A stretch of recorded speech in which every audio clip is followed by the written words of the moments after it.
Hello everyone, welcome back to the Trevor Matteson Movie Show, episode 4 on the YouTube channel. Hope you all are doing well today. I'm your host, Trevor Matteson. On the Trevor Matteson Talks Movies YouTube channel, I like to use my name a lot, Trevor Matteson. Don't know why. It's just in a lot of stuff. We are here discussing the movie news of the week. Put out lots of reviews this week. Go check them out if you want to. If not, that's cool. Kicking off the top of the show, the weekend box office. I've started recording these Sunday nights so that way I can get some estimated numbers for each weekend. The Suicide Squad looks like it's going to top it. Right now it's estimated at about $27 million. Jungle Cruise drops off from the number 1 spot, coming in at number 2 at $16 million. Then massive drop off. Number 3 is Old at $4 million. Big drop off from the top 2, the Suicide Squad and Jungle Cruise. Then Black Widow comes in at number 4 with $4 million. And then Stillwater comes in at number 5, keeping that number 5 slot with $2.8 million. The Green Knight falls out of the top 5, coming in at number 6. The Suicide Squad pushed it out. Suicide Squad, as expected, takes the number 1 spot. Probably, I would say a bit underwhelming. Didn't do the numbers that Birds of Prey did in its opening weekend. But still, for an R-rated film, especially with the Delta variant coming back, and it being an HBO Max release, pretty solid opening. But let's move on to our next topic, which is that Tom Hanks is going to be on a Wes Anderson movie. It's Wes Anderson's next project, which will be also starring Bill Murray and Tilda Swinton. This cast. Wow. It's shooting in Spain. Anything Wes Anderson, I'll be excited for. I know that a lot of Wes Anderson stuff has style over substance, but I love Wes Anderson's style so much that I don't care. I could watch just like a slideshow of frames of any Wes Anderson movie for days. I love just how his movies look. He knows how to direct ensembles. In this ensemble already, Bill Murray, Tom Hanks, Tilda Swinton. That's a fantastic cast to begin with. If that's your whole cast, that's great. He's gonna keep building on it. I believe this is Tom Hanks' first Wes Anderson movie. So excited. so excited for this, whatever it is. We got the trailer for Venom, Let There Be Carnage. I believe this is the second trailer. It's fine. I think that the original Venom film is fine. I can't decide if I love or hate Woody Harrelson. name almost ran away from me. Can't decide if I love or hate Woody Harrelson in this as Carnage, Cletus Cassidy. I think I need to see more of it to determine whether it's just too over the top it's bad or so over the top it's good. Because it's definitely over the top. But yeah, I don't know. I don't like the Venom Eddie Brock dynamic. It's just never worked for me. So I'm holding out faith just because I really like Andy Serkis and I think that he's really promising on the directing side, especially working with a lot of CG and motion capture here. But I don't know. I feel like this isn't going to be for me, unfortunately. Sylvester Stallone teased the Expendables 4. And no, we don't need this. I've seen the first movie. Thought it was one of the worst movies I've ever seen. Didn't bother watching the second two. No, we don't need Expendables 4. No. Don't want it. Don't need it. Couldn't care less. That's about it. Cholo Maridueña, the star of Cobra Kai, has been cast as Blue Beetle. Guys, I haven't seen Cobra Kai. My parents love it. I know that I should watch it. It actually got my mom into Karate Kid. She had never seen the Karate Kid before, any films in the franchise. Watched Cobra Kai, loved it. Went back and watched Karate Kid. I like the Karate Kid. Not a big fan of the other films in the franchise, but I do want to see Cobra Kai. I've heard Tolu Marduena is great in it. And happy to see him cast as Blue Beetle. This is only going to be like his second movie. He was in this weird Jeff Garlin movie, Dealing with Idiots, in 2013 in a really small role, and I think that's his only other film role. Other than that, he's just on TV. So granted, this is going to be an HBO Max film. It is not going to be a theatrical feature. Another HBO Max DC film, but we got both this and Batgirl. And they're both supposed to be part of the DCEU. So, interesting direction that HBO Max is kind of going with the DCEU, because we also have the Peacemaker TV show. But they're doing a lot of stuff with streaming, just like the MCU is doing on Disney+, which I think is good, to take advantage of your streaming services and continue to build out your already established, even if the continuity is flimsy, already established universe. We got the trailer for Cinderella. This is the Camilla Cabello. Is that how you say it? I'm always so confused on how you say her name. I mean, you guys know who she is. Billy Porter, Dina Menzel, James Corden, John Mulaney, Nicholas Galitzine. A couple hard names in there, just like the two leading cast members. Kay Cannon directing. I don't know. This trailer just felt like a parody of Cinderella. I don't know if that's what it was trying to be. I don't know. I can't tell if I can't tell if this is supposed to be a parody or not. Which, again, I don't know if that's a good thing or a bad thing. So this is coming out on Prime Video September 3rd, so in about a month. I don't know, like, there's some fun self-aware stuff in there.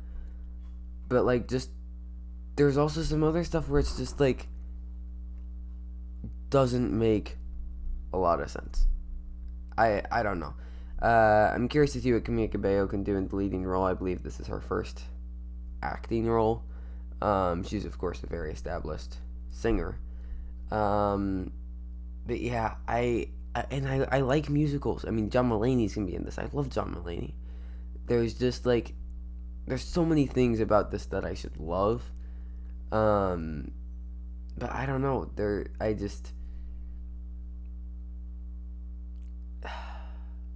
I can't place my finger on why I'm not super excited about this. But I definitely hope to like it. No. Brendan Fraser, though, joined the cast of Martin Scorsese's Killers of the Flower Moon. Brendan Fraser coming off of another crime thriller with no sudden move, kind of in his comeback. It's Leonardo DiCaprio, Robert De Niro, Lily Gladstone, Jesse Plemons. I mean, a great cast working with Scorsese. Brendan Fraser being added to it only makes it better. This is going to be coming out next year. So will not be eligible for these Oscars, as far as I know. But this is a major Oscar contender for next year. I mean, it's Scorsese and DiCaprio. Of course it is. Ben Foster joins Will Smith in Antoine Fuqua's runaway slave thriller, Emancipation. So this is going to be another Paramount Plus film that Fuqua is going to be doing. His first one, Infinite, did not like it. Did not like it at all. I'm hoping that this is better. With his second collaboration. Really like Will Smith. Haven't seen Ben Foster in a lot, unfortunately. So I can't speak too much on him. But yeah, I mean, this film looks like it could be solid. I mean, just with the premise in Will Smith in the lead, like, you're already going in the right direction. Fuqua as a director is definitely hit or miss for me, more miss than hit. But I'm always going to be open to a new film. Next, we got the trailer for Kate, new Mary Elizabeth Winstead action thriller. I have a lot of questions. This movie looks, like nothing we haven't seen before. It's another Woody Harrelson appearing in a supporting role. We've seen this before. It's going to be Netflix September 10th. So after she's irreversibly poisoned, a ruthless criminal operative has less than 24 hours to exact revenge on her enemies, and in the process forms an unexpected bond with the daughter of one of her past victims. It's an action movie, right? It's a kind of a cool premise, having that ticking clock like you're already going to have.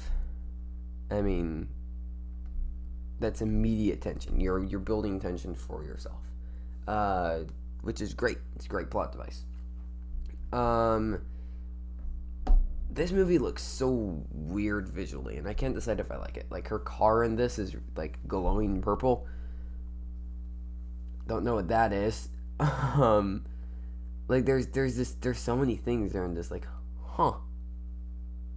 I guess. Again, I don't know if I like it. I think I do, because I like unique looking visuals, but this just seems strange. Excited to see Mary Elizabeth Winstead and more stuff. She's great.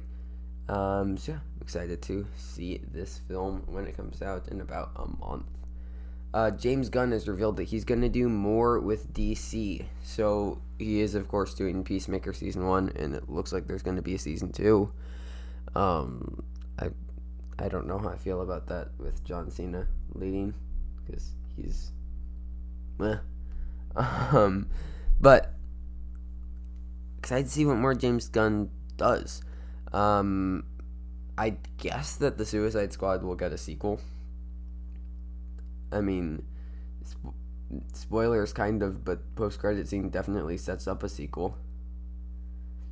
I'll see James Gunn play more with this universe.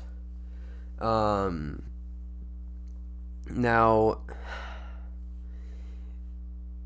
do I think that he'll venture out of this little world that he's built with the Suicide Squad? I don't know. Him saying that he's going to do more could just literally mean, hey, I'm doing the Suicide Squad too. I don't see him breaking out of this world. I know it's all the DCEU, but I don't see him breaking out of his Suicide Squad universe. But if he decides to do something, yeah, sure. I'll see him do whatever with DC. Love the Suicide Squad. Go check out my review. We got the trailer for Cry Macho, new Clint Eastwood film. This looks really good. First minute of the trailer, I was like, looks like a kind of just a basic action movie. But then they play this monologue from Clint Eastwood, and the parallels between his character and his real life are uncanny. And him talking about it, like, this really feels heartfelt and like something that he really wanted to do. In a film that he's like, this feels like a very passion-filled film, and like a love letter to almost like his career in film. I'm really excited for this. Like, this could be like, I don't know if he's doing something else after this. I don't think so. The fact that he's 91 and still making films is crazy. But this looks like just another great Clint Eastwood film and another great Clint Eastwood performance, which I'm very excited to see. So yeah, I'm just excited to see this in theaters. I really, really am. And could he sneak in an acting category? Maybe, probably not, but you never know. Hunger Games, that prequel movie, the Ballad of the Songbird and Snake, or whatever it's called. It's going to start production in early 2022, so we're getting more of the Hunger Games franchise, a fifth film, a prequel film. But I think it's Bella the Songbird and Snake. I'm not sure. It was a book. Part of the deal with the book that there was going to be a movie. We just didn't know when. Well, this is when. I cannot say that I've read the book. I know people who have, who really liked it, saying that it might even be better than the regular series, which gets me excited. Probably won't read it before I watch the movies. But just in general, like, yeah, I really like this universe. I've always just liked this teen dystopian films, so The Hunger Games is like the ultimate teen dystopian film. So more of this universe. I mean, the world building already is fantastic in both the books and the movies. So just excited to see it explored more, because you basically have, you have possibilities for infinite amount of movies with the Hunger Games. Just focused on a different games each time. Be cool. I'd love to see like an anthology, like Netflix TV show like that. That would be a lot of fun. Last thing here, Chronicle 2 is in the works. I really like Chronicle. I really, really like Chronicle. Dane DeHaan and Michael B. Jordan are fantastic in it. Spoilers for Chronicle, which came out 9 years ago. They both die. So it's Dane DeHaan's character's cousin is like the last of the characters with power still alive. With Chronicle 2, I don't know if you continue on with him. I mean, the ending kind of leads for a potential of a sequel. But overall, like, Josh Trank gets a lot of crap for Fantastic Four. And rightly so. Fantastic Four, Fantastic is pretty bad. But, like, Chronicle's a solid film. I really, really like Chronicle. And then that was definitely just like a smaller thing that was a more personal project that he just made and wasn't a studio produced film. Him returning back to that, I'd love to see. Like, Chronicle is probably one of the best, like, grounded, realistic superhero movies. And like, Trank's direction is just really good. I mean, his choices throughout, like, to use like found footage in it, like, it's just really solid. So more of this universe I'll be happy to see. But that is all the news, all of it. We did all of it, all the news for this week. Be back again next week for more news. I'll have more reviews coming throughout the week. I have a review for Old and Jungle Cruise coming. What else do I have? Vivo. I'll have a review of that up. And I'll be launching some new things with the show. So be on the lookout on this channel. Like, share, subscribe, comment, all of those things. It helps me out if you want to hear more people listening to it, or if you just want to help me, because I like doing this. So yeah, I feel weird asking for things, but if you wouldn't mind, I'd appreciate it. Until I see you guys again, stay safe, everybody. Stay safe, and goodbye.